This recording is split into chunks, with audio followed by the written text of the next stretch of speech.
প্রিয় দর্শক, আজ কথা বলবো জাস্ট কয়েকদিন আগে ওরিয়ন 2 নামে মহাকাশযান আমেরিকা থেকে পাঠানো হলো চাঁদে। বিষয়টা দেখে খুব অবাক হলাম যে মানুষের জ্ঞান, বিজ্ঞান, প্রযুক্তি কোন পর্যায়ে গেলে পর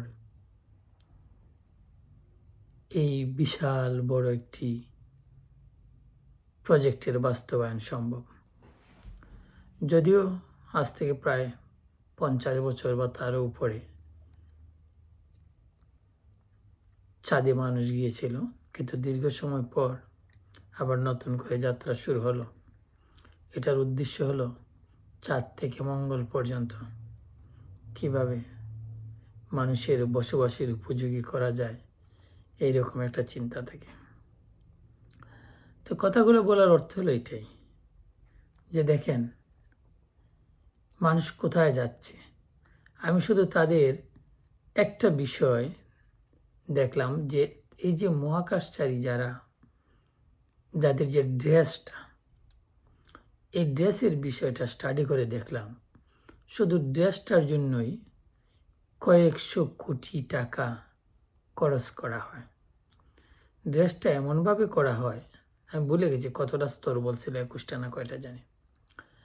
এমনভাবে করা হয় ঠান্ডা হলে এই ড্রেস প্রোটেক্ট দিবে, গরম হলে এই ড্রেস প্রোটেক্ট করবে, এবং প্রাকৃতিক কাজ সম্পাদন করার সাথে সাথে এই ড্রেস অটোমেটিকলি তাকে পরিষ্কার পরিচ্ছন্ন বা স্বাস্থ্যসম্মত রাখার চেষ্টা করবে। কথাগুলো বলার কারণ হলো পৃথিবীর মানুষ কোথায় যাচ্ছে, কত দূর এগিয়ে যাচ্ছে। এটি হলো পৃথিবীর একদিকের মানুষ, আর পৃথিবীর অন্যদিকের মানুষ এখনো তারা সেই বসে আছে এক দলের সাথে আরেক দল কাদা ছুড়াছুড়ি নিয়ে। তারা এখনো চিন্তা করতে পারে না একটা সুই কিভাবে বানাবে, একটা ব্লেড কিভাবে বানাবে। আর অন্যদিকের মানুষ মহাকাশ জয় করে ফেলতেছে, পাতালপুরি জয় করে ফেলতেছে। এই যে আমরা কুয়োতে থেকে কুয়োর ব্যাং হয়ে আমরা ধর্মীয় অন্ধতার কারণে বা অশিক্ষার কারণে আমরা যে এত অহংকার, এত বড় বড় কথা, এত বিদ্বেষ, এত নিষ্ঠুরতা, এত অবিচার, এত প্রতিহিংসা, এসব করে কি হবে? এসব করে কি বেশি দূর যাওয়া যায়?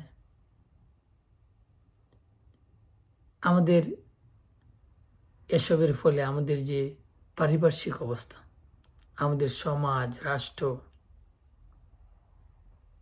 এই রাষ্ট্রে বসবাসরত মানুষজন তারা তো দারিদ্রতা থেকেই মুক্তি পায় নাই। আর উন্নতি, বিজ্ঞান, প্রযুক্তি, আধুনিকতা, আবিষ্কার এবং সেই আবিষ্কারের সাথে প্রতিযোগিতা, এগুলো তো খুবই বিরল। অথচ যেসব দেশের কথা আমি ইঙ্গিত করছি, এইসব দেশ তো 300 বছর আগে, 400 বছর আগে বর্তমানের উন্নত দেশগুলোর চেয়ে খুব বেশি পিছিয়ে ছিল না। তাহলে কারণটা কি? কারণটা হচ্ছে মানুষের চারিত্রিক বৈশিষ্ট্য। মানুষের চারিত্রিক বৈশিষ্ট্যের পরিবর্তনটা খুবই প্রয়োজন। যদি মানুষের চারিত্রিক বৈশিষ্ট্যটা পরিবর্তন না হয়, তাহলে তৃতীয় বিশ্বের দেশগুলোর জনগোষ্ঠীর ভাগ্যের পরিবর্তন তো দূরের কথা, ধীরে ধীরে তারা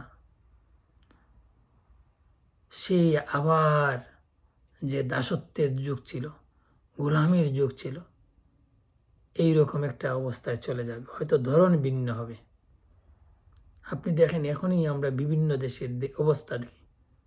তারা উন্নত দেশের সাথে চুক্তি করে, তাদের বিশেষ প্রয়োজনীয় কোনো দ্রব্যাদি কিনতে গেলে ওই দেশের অনুমতি নিতে হয়।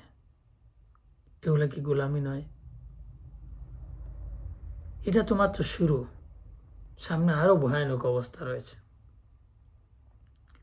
দারিদ্রতা এমন এক জিনিস, কোথায় যাবে আপনার ধর্ম আর কোথায় যাবে আপনার এই প্রতিহিংসা। মানুষ যখন মৌলিক চাহিদা মেটাতে পারবে না, তখন সুকান্তের ভাষায় বলতে হবে, খোদার রাজ্যে পৃথিবী গদ্যময়, পূর্ণিমার চাঁদ যেন জলসানো রুটি। আজ এইটুকু বলবো, এখনো সময় আছে মানুষের চরিত্রের পরিবর্তন করে জাতির উন্নয়নে, দেশের উন্নয়নে সবার মধ্যে একটা ইনক্লুসিভ মেন্টালিটি দরকার। যদি তা না হয়, তাহলে উন্নত বিশ্ব থেকে আমরা 100 বছর এখন পার্থক্য রয়েছি, ভবিষ্যতে 1000 বছর পিছিয়ে যাব। যখন 1000 বছর পিছিয়ে যাব, তখন আমরা লক্ষ বছরের গোলামির জিঞ্জিরে আবদ্ধ হব।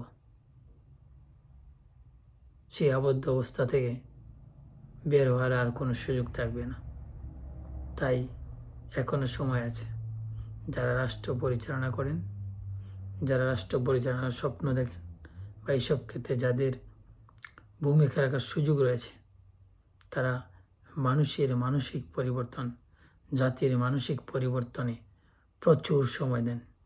এই যে ধর্মীয় গোঁড়ামি, এই যে প্রতিহিংসা, এই যে ভণ্ডামি, এই যে আদর্শের নামে একজনকে ঘায়েল করে ফেলা, খুবই ভয়ানক।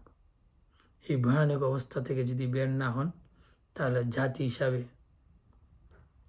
অবস্থান তো দূরের কথা, জাতির অস্তিত্ব বা জাতি হিসাবে পরিচয় দেওয়াটাই আপনাদের কিছু থাকবে না। কারণ চিন্তা করে দেখুন, কোথায় মানুষ চাঁদে যাচ্ছে আর কোথায় আপনি পশ্চাৎপদে যাচ্ছেন। প্রিয় দর্শক, আজ এইটুকুই। ভালো থাকুন।